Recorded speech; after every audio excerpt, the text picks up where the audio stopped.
Hola, ¿cómo están? Hola, ¿qué tal? ¿Cómo están? Buenas tardes. Hoy estamos con Vale haciendo un nuevo video. En este caso, para hacer algunas reflexiones, un poco el análisis sobre los resultados que nos dejó el referéndum para la derogación de los 135 artículos de la Ley de Urgente Consideración, que fue hace unos días atrás, y queremos marcar la posición que tenemos desde Reconstrucción Comunista respecto a esta situación. Si te parece, Vale, arrancamos con un breve balance Me sobre esta parece situación. bien. En definitiva, para nosotros lo principal es remarcar que el gobierno es quien ha salido fortalecido después de este referéndum, ya que su objetivo, en definitiva, era el de mantener la ley de urgente consideración y fue lo que ha conseguido.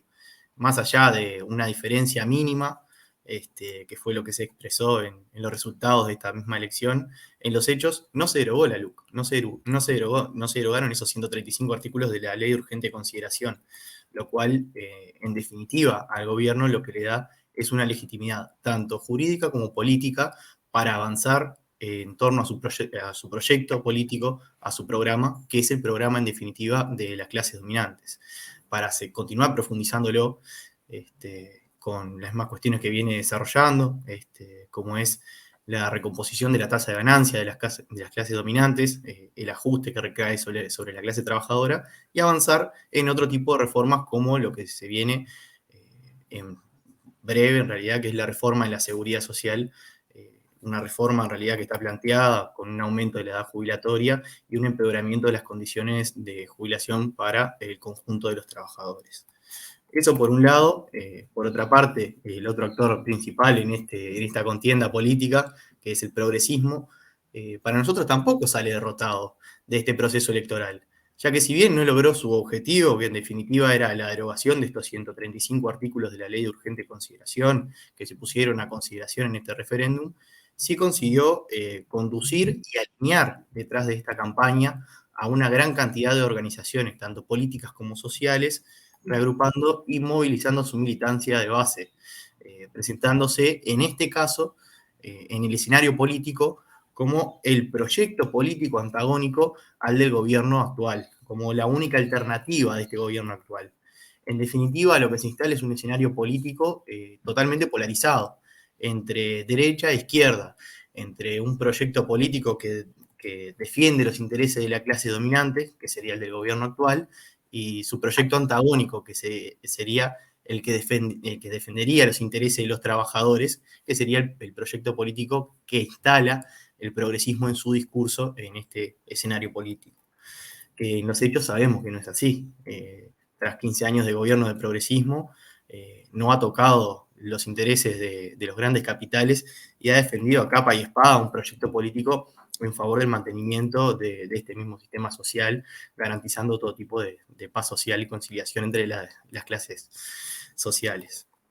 En definitiva, podemos decir que el progresismo logró su objetivo de recomponer el bloque social y político de los cambios, con el objetivo de presentarse en forma de bloque junto a estas organizaciones sociales de cara a las elecciones de 2024. Por lo tanto, para nosotros es fundamental en esta situación remarcar que quienes pierden son los trabajadores.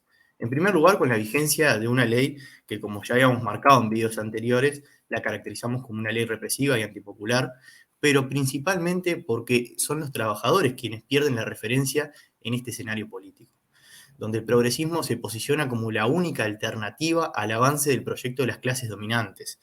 Y sabemos que en realidad en el discurso se presenta de esta forma, pero en los hechos no toca los intereses de las clases dominantes. Es decir, continúa el ajuste sobre la clase trabajadora gobernando el progresismo como ha sucedido.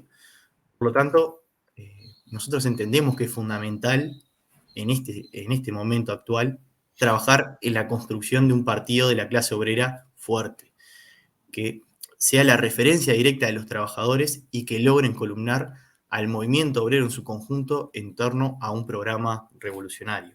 Eso como breve introducción, para empezar a comentar un poco sobre el tema, así que te doy un poco la palabra, Vale, para ir comentando algunas reflexiones sobre lo que nos dejó el referéndum.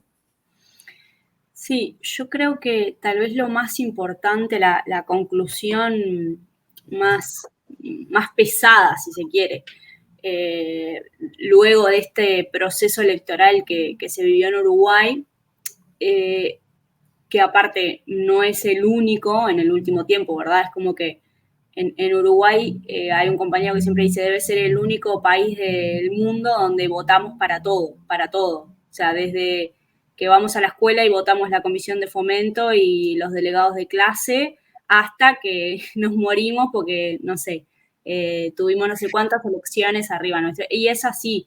En parte, aquí hay un punto que a nosotros nos preocupa y nos desvela y debe ser siempre parte, me parece, de, de las reflexiones y de lo que pensamos, ¿no? En la construcción justamente de este movimiento político del que hablabas, Mauri, tiene que ver con la idiosincrasia, ¿no? Y la subjetividad que está forjada en las cabezas, en particular de los uruguayos, pero podemos decir de quienes vivimos aquí en estas sociedades, y por eso también es importante en cierta forma la idiosincrasia, porque nos pasa eso, ¿no? Es que acá todo lo votamos, es como cualquier cosa que se quiere forjar es como que el valor más puro y más importante de todo es la democracia. Y cuando decimos democracia, el problema es qué democracia, ¿verdad? Porque la democracia que conocemos hoy, todos nosotros, es la democracia del sistema burgués, la democracia burguesa, la democracia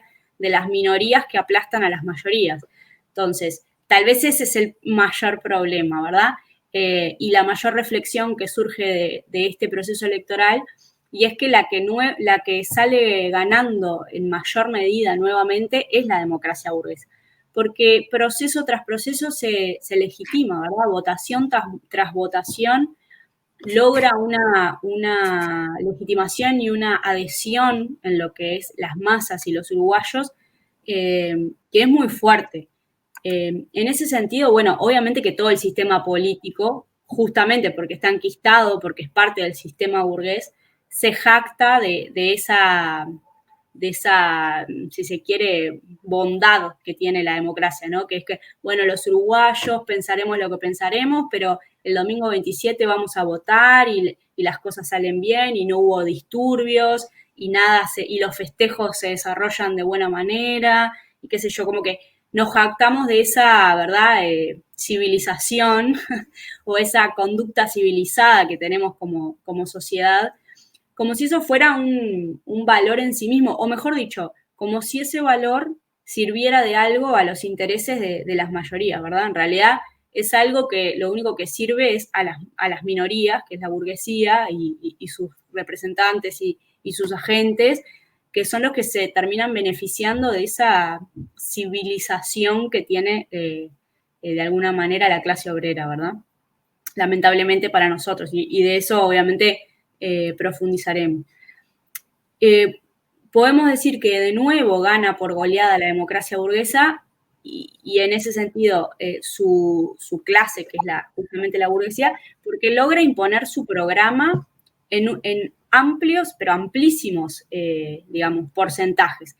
Vos lo decías muy bien y acá no se trata solo que el gobierno de turno, en particular esta coalición de partidos tradicionales, no son los únicos que están aplicando un programa de la burguesía.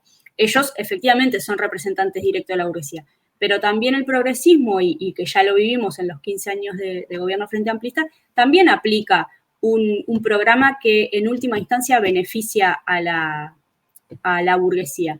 Entonces estamos hablando de que alrededor del 97% del electorado en nuestro país, porque si sacamos digamos, a los votos anulados, el 97% termina eligiendo de alguna manera o termina participando, ¿verdad?, de lo que es este circo de la democracia burguesa. Entonces, obviamente que tiene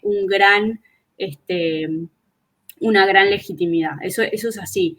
Y se logra, digamos, por parte del sistema político, y en particular en este caso, cuando hablamos de lo que ha sido la campaña o, digamos, el rol del progresismo, ¿verdad?, y del oportunismo político en llevar adelante esa campaña, logran que en casos como esto, como en este proceso electoral, haya gente que digamos, que se emociona hasta las lágrimas con un resultado, ¿verdad? De un sí, no, y por ahí no se revela o no se emociona o no le salta la térmica cuando te están anunciando todos los días la suba de algo más, que la carne, que los huevos, que el boleto, cuestiones que, digamos, es decir, estamos acostumbrados de alguna manera a acostumbrarnos a esas cosas, ¿verdad? A que sumen las cosas y acá no pasa nada, nadie sale a romper todo. Es más, a veces miramos para el lado a Argentina y decimos, ay, mirá, qué locos que son los argentinos, la verdad no son como nosotros. Ellos, digamos, no son tan educados, ¿verdad? Es como que, y uno hasta se pone a pensar, ¿no? ¿Por qué tenemos ese valor o sea, tan arraigado de que está bien ser así, ¿no? Me parece que eso obviamente no da para este video, pero da para reflexionar de dónde lo traemos, si tiene que ver tal vez con cómo se forjó la identidad del país, ¿no? Entre comillas, la patria, lo que es los primeros años tal vez de gobiernos progresistas, entre comillas, respecto a lo que fue todos los gobiernos de Valle Ordóñez, que se forjó la nación como tal, si tiene que ver con eso, si tiene que ver unas décadas más adelante con lo que son las tesis digamos, luego que la Unión Soviética entra en proceso de degradación, con lo que es el oportunismo y el revisionismo, si tal vez estas tesis revisionistas de lo que es el avanzar en democracia, ¿verdad? Y los cambios necesarios en la democracia, que acá en nuestro país en particular las desarrolló Arismendi, probablemente esto también tenga que ver, pero bueno, no solo, y no nos vamos a poner acá a reflexionar desde dónde viene, pero todos estos aspectos son los que hacen a la realidad de la clase obrera hoy en nuestro país, de la clase trabajadora, y es en definitiva lo que a nosotros como comunistas nos debe desvelar en pensar, bueno, cómo trabajar, cómo abordar, cómo llegar con las ideas, ¿verdad? Las ideas del socialismo, porque en definitiva nosotros sabemos que la teoría para la liberación de la clase es correcta, ya está probada, digamos. El problema es cómo esa teoría hace carne, cómo logramos que haga carne en todos nosotros y efectivamente tenga la fuerza real, ¿no? Y no sea papeles o ideas, digamos, ideas, solamente ideas, ¿verdad? Perdón Claro. que ahí me colgué, pero tal vez pensando un poco, te doy paso para ver cómo justamente muchas de estas cuestiones que nos plantean, ¿verdad? Cómo domestican de alguna manera y nos indican que hay que luchar de cierta manera, ¿no? Con ciertos métodos, como las juntadas de firma, la derogación de leyes o la promoción de leyes o ciertos elementos que son el marco en los cuales está bien moverse y eso es lo que nos indican, ¿verdad? Desde el sistema político. Pero que nosotros sabemos bien que esa lucha tiene sus cotas y que las cotas son justamente el propio sistema, ¿verdad? Sí, sin duda, como decías vos, Vale, quien ha ganado por goleada con este referéndum fue la democracia burguesa y es un tema sumamente interesante para poder desarrollar, quizá tengamos la posibilidad de hacerlo en otro video, la legitimidad que tiene esta misma democracia burguesa dentro de nuestro país, ¿no? Y nosotros queremos hacer especial énfasis en esto, ¿no? Porque para nosotros la forma de luchar no es juntando firmas. Estos mecanismos, en definitiva, no resuelven los problemas concretos que tiene la clase trabajadora. Y además sucede que en definitiva los gobiernos siempre terminan llevando adelante estas mismas reformas que pierden los referéndums o los plebiscitos. Y ejemplos tenemos de sobra para poder desarrollar sobre este tipo de situaciones. Se me viene, por ejemplo, a la cabeza ahora cuando fue el no a la baja, con el plebiscito anterior. En definitiva, el gobierno del Frente Amplio terminó llevando a cabo y desarrollando y concretando un conjunto de reformas que estaban dentro del proyecto que había presentado Larrañaga sobre sobre la baja de la edad de imputabilidad, ¿no?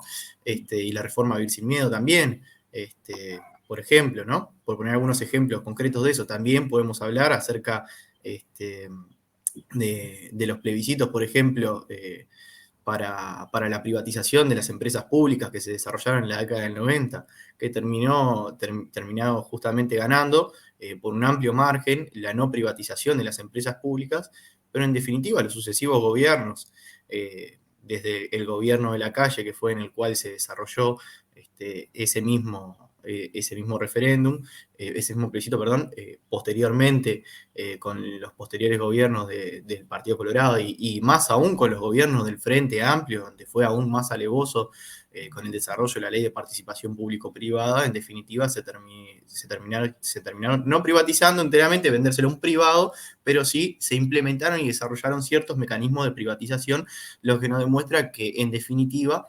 estos mismos mecanismos electorales que tiene la democracia burguesa y que tanto se legitiman, terminan siendo papel mojado para los gobiernos de turno que hacen absolutamente lo que se le canta con lo que terminan llamando la voluntad popular, ¿no? Por lo tanto, para nosotros, los problemas concretos que tiene la clase trabajadora son otros, como lo venimos comentando y desarrollando ya en varios videos anteriores, es la rebaja salarial que viene sufriendo el conjunto de los trabajadores, el encarecimiento sostenido de los precios y el avance que se está desarrollando sobre la seguridad social, sobre una reforma en la seguridad social que va a afectar al conjunto de los trabajadores. En definitiva, la LUC, este referéndum, lo que hizo en definitiva fue justamente desviar el foco de la atención de los problemas concretos que tenemos los trabajadores, sirviéndole al progresismo para reagrupar sus fuerzas militantes de cara a una contienda electoral en 2024 y justamente a la coalición de partidos de derecha y al gobierno, particularmente el Partido Nacional, para ganar esa legitimidad política y jurídica para continuar avanzando en su proyecto político, que es el proyecto político de las clases dominantes y que van contra los intereses de los trabajadores. Por eso queríamos hacer especial énfasis en esto mismo. Sí, para nosotros es importante, bien como decía Mauri, justamente poder trabajar, como lo decíamos al principio, en lo que es, si se quiere hacer músculo, ¿verdad? O de alguna manera que la clase obrera sea consciente de su rol histórico, porque todas estas teorías y todas estas cosas de las que venimos hablando, ¿no? En particular la legitimación de la democracia burguesa, lo que hace es no permitir a la clase obrera y a la clase trabajadora en un sentido amplio, digamos, tomar o ser conscientes o, digamos, tomar en definitiva lo que es riendas de su destino, ¿verdad? Volverse clase para sí, como decía Marx. Entonces, eso nos parece que es el trabajo, digamos, ineludible e impostergable que que se tiene hoy, que tenemos hoy los comunistas y que tiene, digamos, la clase trabajadora hoy, ¿verdad? Es la importancia de entender que dependemos justamente de nosotros mismos, si se quiere, como clase, para poder torcer el destino. El problema es que para eso, primero tenemos que ser conscientes. Segundo, tenemos que ser conscientes y elaborar, ser conscientes del programa que necesitamos, ¿verdad? Y qué es lo que efectivamente la clase obrera necesita hoy.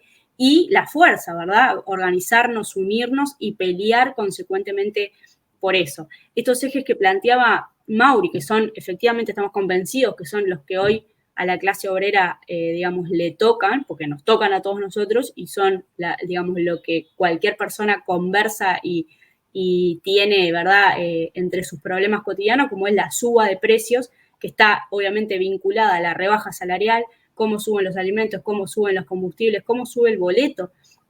Estamos pagando el boleto más caro de Latinoamérica y ahí podemos ver cómo ya no importa qué gobierno, si es el gobierno nacional, que es de una coalición, o si es el gobierno departamental de otra coalición, también va a subir cuando tenga que subir. O sea, lo que hay que entender para nosotros es que mientras la burguesía se sienta, digamos, la burguesía y sus aliados, se sienta con la fuerza de avanzar, lo va a hacer, porque en definitiva de lo que siempre termina dependiendo es de quién tiene más fuerza, ¿verdad? Para quedarse justamente con el remanente o digamos la plusvalía, lo que no recibimos de nuestro salario. ¿Quién se queda con esa ganancia? ¿Se queda la burguesía? Y por ahora viene ganando por goleada la burguesía desde tiempos inmemoriales y en algunos países como el nuestro, desde siempre. Pero en algún punto, cuando la clase trabajadora se organice, digamos, sea consciente de su rol y pueda disputar ese poder político y en definitiva económico luego, seguramente vamos a ser nosotros los que nos quedemos, ¿verdad? Con esa ganancia que hoy nos están robando y se están llevando a palar. Por eso vemos cosas insólitas en nuestro país y en el mundo, como que el precio de la carne sube, ¿verdad? A niveles históricos, ¿verdad? Es decir, el precio de exportación de la carne, nos compran carne uruguaya a precios históricos y sin embargo a la interna los capitalistas uruguayos no, los capitalistas que tienen los frigoríficos en el Uruguay, lo que negocian con los trabajadores es una rebaja salarial. ¿Cómo puede ser que cuando ganan más que nunca en la historia, los trabajadores no tenemos ni siquiera la fuerza para reclamar migajas de eso y encima nos bajan el salario? Esa es, digamos, la realidad que tenemos hoy en nuestro país y contra lo que tenemos que organizarnos y luchar. Da para mucho más, yo no quiero extenderme porque después me empiezo a repetir más, pero en definitiva pasa lo mismo, vos lo decías, Mauri, con el tema de la reforma de la seguridad social. Lo que quiere la burguesía siempre es seguir aumentando su ganancia. ¿Cuál es de fondo lo que más les sirve? Que los trabajadores, que todos nosotros trabajemos un año más para que haya más trabajadores disponibles en el mercado laboral y eso permita bajar los salarios, la masa salarial, ¿verdad? Permita a la oferta, exacto, que permita una rebaja salarial generalizada y que en definitiva el que va a ingresar, los nuevos trabajadores, acepten peores condiciones. Es decir, como que globalmente, de forma planetaria también, los trabajadores terminen aceptando peores salarios. Eso es lo que tiene de fondo las reformas previsionales que están habiendo en todo el mundo. Entonces, de nuevo, es una muestra de lucha de clases. Es decir, la burguesía va a avanzar todo lo que pueda si no tiene resistencia. Entonces, digamos, es impostergable la organización de la clase, es impostergable porque no tenemos, digamos, un escenario donde esto vaya a mejorar, porque no va a mejorar porque a ellos no les interesa, digamos, no son filántropos que nos van a donar sus ganancias, sino que tenemos justamente que demostrar nuestro poder por la vía de los hechos, por la vía de la organización, del programa, de la unidad y del número, que eso es lo que en definitiva la clase obrera tiene de ventaja, una unidad ideológica que es un programa y una cantidad que es que somos la mayoría, ¿verdad? Y que nosotros, si la clase obrera efectivamente para la producción, para los burgueses, no pueden subsistir sin los trabajadores. Eso es lo que nos une, pero eso es lo que necesitamos de alguna manera poder transmitir o que todos entendamos, ¿no? Ese es un desafío pequeño, menudo desafío hay por delante. Pero bueno, antes de seguir aburriendo, lo que sí me parecía, Mauri, y ahora te doy la derecha mientras yo voy mostrando, es poder también contar una iniciativa que en este marco, ¿no? de intentar aportar al debate, aportar a la discusión, estamos llevando adelante algunos compañeros la presentación de la revista Compromiso. Te lo dejo a vos que tenés mucho que ver y la voy compartiendo. Sí, como ibas comentando vos, Vale, justamente cuando hablamos, ¿sí?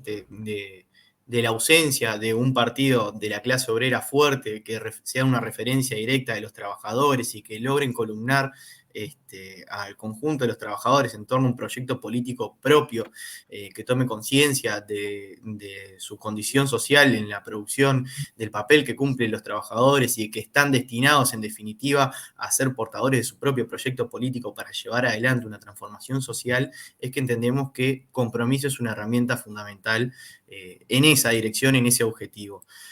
Particularmente es una revista que estamos presentando que es una revista abierta.